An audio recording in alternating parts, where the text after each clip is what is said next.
Good morning, world history. Welcome to Mr. Owen's lectures. Last I left you, the Cold War was going down. The United States versus the Soviets, democracy versus communism, and it's about to get real. Got a map for you that I want you to check out right now. The countries in red are communist, and you're going to see over time the red is going to spread like wildfire. Those are countries becoming communist throughout the world. This is known to the United States as the domino theory, that all these countries are going to domino and communism is going to spread, and it's going to freak the United States out. And it's going to get closer and closer to the United States as time goes on, as you can see from this map. On the other side of things, the Soviets or the USSR sees democracy spreading. So this is going to put the two countries at odds with each other. And the first major domino to fall is going to be China. And that's what we're going to be going over today, is China and how they became communist. And so check this out. There's going to be two sides to understand when it comes to communism in China. Okay, first of all, you have to understand that for thousands and thousands of years, China dominated the world. And when you get into the 1800s through weak leadership and infighting and their lack of wanting to embrace the Industrial Revolution, China kind of takes a nosedive. So by the time World War I hits, they're not the world power they were. You're going to see some things in the Treaty of Versailles that are going to make them very unhappy. And by the time they get into World War II, Japan has really surpassed them militarily, and it's going to create some issues. So the first group to understand is known as the nationalists. Okay, the nationalists. They're led by a guy named Chiang Kai-shek. Just spell Shek, S-H-E-K. And they are wanting to be a democracy, and the United States loves them. Obviously, the United States likes democracies. Okay, and in about 1927, the nationalists have been around for a little bit longer than that, but this guy Shek is going to take over the Nationalist Party in about 1927. On the other side of things, there's a group called the CPC, or you can just write communists. And the communists are eventually going to be run by a guy named Mao Zedong, M-A-O-Z-E-D-O-N-G. And in fact, if you see a question on your test and Mao Zedong is one of the choices, he is probably the answer. And the communists and the nationalists are going to butt heads. And the nationalists are way bigger than the communists, and they're able to suppress them. And the Civil War breaks out, and the communists and nationalists are fighting each other. At one point, the nationalists have the communists surrounded and wipe out 90% of them. And it's on its way to being a democracy. It's on its way to the nationalists taking over. But guess what? World War II breaks out, and the Japanese invade China. So the nationalists and the communists, so Shek and Mao Zedong, agree to a ceasefire. They agree to stop the Civil War, and they're going to fight the Japanese together. Problem is, the communists really don't do a whole lot of fighting in World War II. And in fact, they use this chance to let the Nationalist Party get weakened by the Japanese while they're in the backgrounds building their numbers.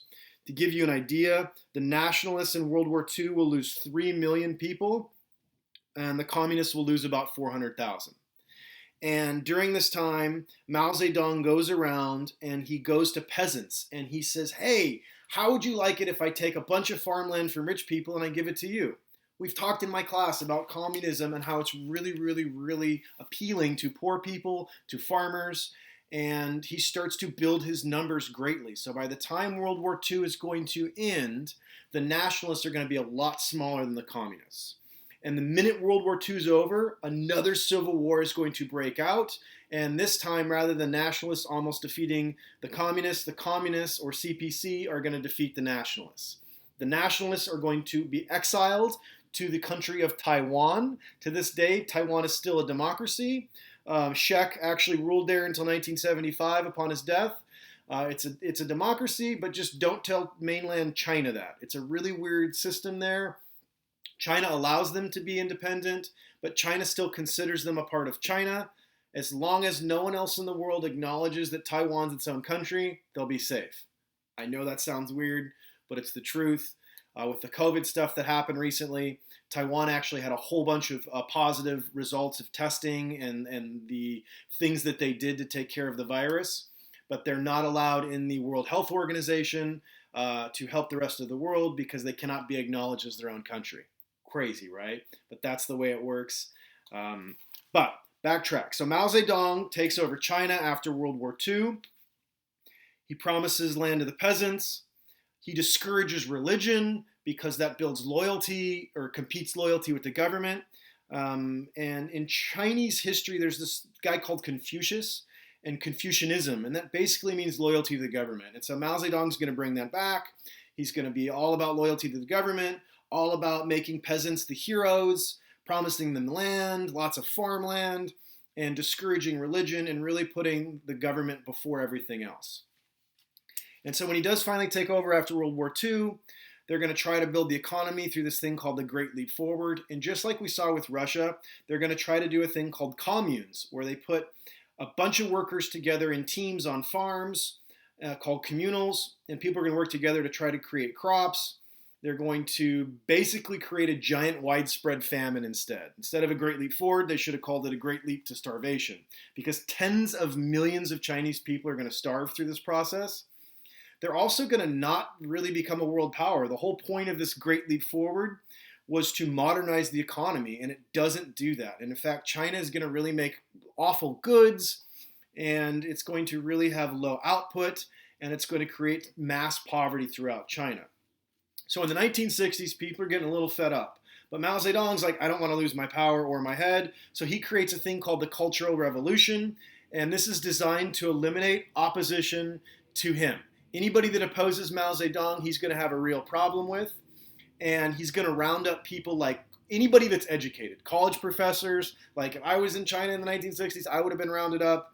And teachers, for anybody that's smart or intelligent or could pose a threat. Journalists, and he's going to either imprison them or make them work in fields. And the idea is that he wants to renew beliefs in China, and he wants to re-elevate the peasants who were his supporters in the first place to being heroes. And he wants to create equality within China. And really, it scares the heck out of a lot of people and it oppresses Chinese. It's not until Mao Zedong dies and this guy named Deng Xiaoping takes over, and he's going to do a great job. And he is going to change the economy, and he is going to add in limited privatization and elements of capitalism. So they took a communist country and they added a little bit of capitalism here and there. They have a few capitalist cities, a little bit of privatization. And these economic reforms are going to create growth. They're going to upgrade the military. This is going to increase a free market society within China.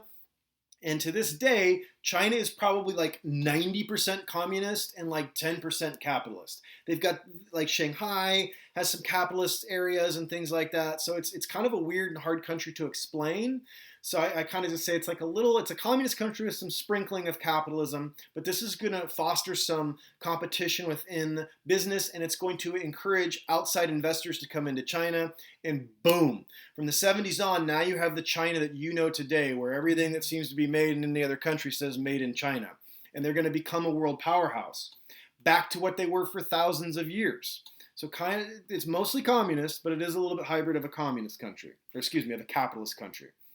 Now, lastly, there's this thing called Tiananmen Square. In 1989, all these reforms in capitalism, all these students got together, hundreds of thousands of them. They said, we love democracy. We want to do democracy. We love capitalism. Let's be democratic. And they take to this giant square in China, and China rolls in with the tanks, and they killed a ton of them. This thing was on TV. If your parents will let you, you can actually pull up old news clips of people running for their lives. It is crazy. I'm not going to show you all that. I do have a video for you of Tiananmen Square, of this guy that faces off against a tank, and you can check that out. Don't worry, it's nonviolent.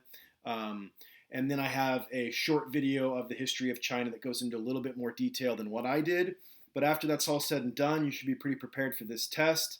And again, Tiananmen Square is students' demand for democracy, and they get put down by the Chinese government. Today, China is a world power, and they are a communist country, and they do a lot of trading throughout the world, and they have a lot of people, and it's important that you kind of have an understanding of how they got there. I hope you learned a ton. Like I said, check out the videos. I hope you guys are doing well. I'll see you next time on Mr. Owen's Lectures. Thanks for watching.